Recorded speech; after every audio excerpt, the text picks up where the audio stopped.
বিহু বুলি চাগে সকলো ব্যস্ত পিঠা পনা বনোৱা কাপোৰ কিনা সকলোবোৰ কৰি আছে নহয় জানো কিন্তু কি হ'ব মোৰ যে ইমানেই গাটো বেয়া গতিকে একো কৰিব পৰা নাই তথাপি আজি গাটো ভাল পোৱাই ঘৰটো অলপ চাফ চিকুণ কৰিলোঁ কাপোৰ কানি ধুলোঁ যিমানেই চাফা নহওক বিহু বুলি এইখিনি কাম নকৰিলে দেখোন মনটো ভাল নালাগে আৰু এতিয়া ৰাতি 10টা বজাত এয়া মই চুজি আৰু নাৰিকলৰে লাড়ু দুটামান বনাবলৈ লৈছোঁ কাইলৈ যেহেতু উৰুকা সেইকাৰণে আৰু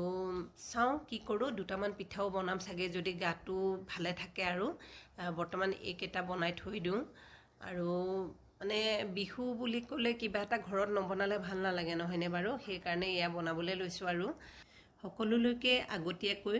ৰঙালী বিহু তথা নৱবৰ্ষ বহুত বহুত শুভেচ্ছা জ্ঞাপন কৰিছোঁ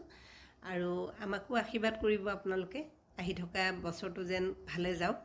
তাৰ বাবে বাকিখিনি লাড়ু সাইড কৰি ৰাখি এটা মুখ টেষ্ট কৰিবলৈ দিলোঁ তাই খাই ভাল হোৱা বুলি কৈছে শেষলৈকে চালে থেংক ইউ